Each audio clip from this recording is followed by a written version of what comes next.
अब बात करेंगे उत्तर मुंबई के अंतर्गत आने वाले बोरीवली पश्चिम इलाके में स्थित मुंबई महानगर पालिका के हरिलाल भगवती अस्पताल की, जिसके निजीकरण का जमकर विरोध हो रहा है। दरअसल खबर मिल रही है कि बीएमसी भगवती अस्पताल को एक निजी संस्थान के हाथों में सौंपने का विचार कर रही है। वहीं अस्पताल को एक प्राइवेट संस्था को दिए जाने का विरोध राज ठाकरे की पार्टी महाराष्ट्र नवनिर्माण सेना ने किया है। मुंबई अध्यक्ष संदीप देशपांडे के नेतृत्व में आयोजित विरोध प्रदर्शन में सैकड़ों की संख्या में मनसे कार्यकर्ता शामिल हुए। मनसे के नेताओं और कार्यकर्ताओं ने जबरदस्त नारेबाजी की और कहा कि महानगर पालिका प्रशासन भिखारी हो गया है, इसलिए भगवती अस्पताल को प्राइवेट कर बेचने निकले हैं। एमएनएस के शिष्टमंडल ने भगवती अस्पताल प्रशासन से मुलाकात की। पदाधिकारियों का कहना है कि उन्होंने अपना विरोध जताया है और ये आश्वासन मिला है कि फैसले को रद्द किया जाएगा, लेकिन मनसे लीडरशिप ने चेतावनी दी है कि अगर हमारी मांग पूरी नहीं होगी तो मनसे स्टाइल में इसका जवाब दिया जाएगा।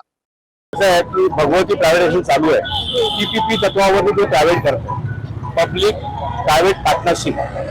मला वाटतं ही पब्लिक प्रायव्हेट पार्टनरशिप नसून ही पॉलिटिकल प्रायव्हेट पार्टनरशिप आहे। त्यांना एखाद्या धनाढ्याला मोठ्या हॉस्पिटल चालवणाऱ्या माणसाला हे हॉस्पिटल घशात टाकायचंय।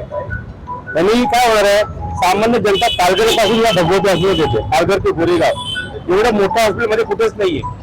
या परिस्थितीमध्ये तुम्ही हे प्रायव्हेट केलं तर त्यांनी जायचं कुठे, म्हणजे कुठे हॉस्पिटल नाहीये। तो 500 बेडचं हॉस्पिटल बनतंय, महानगरपालिकेच्या पैशाने बनलंय आणि आता त्याला प्रायव्हेट करणार। 150 खाट, फक्त 150 खाटा ज्या आहेत त्या फक्त पब्लिकसाठी असणार।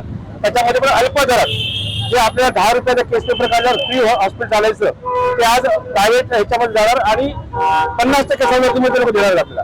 हे जर प्रायव्हेटायझेशन झालं तर इकडच्या स्थानिक लोकांना, म्हणजे ते फक्त मराठी असं नाहीये, मराठी, गुजराती, उत्तर भारतीय, मुस्लिम सर्व या हॉस्पिटल येतात आणि गरीब जनता याचा लाभ घेते। त्यांना पूर्ण त्रास होणार आहे। या प्रायव्हेटायझेशनला मनसेचा पूर्ण विरोध आहे।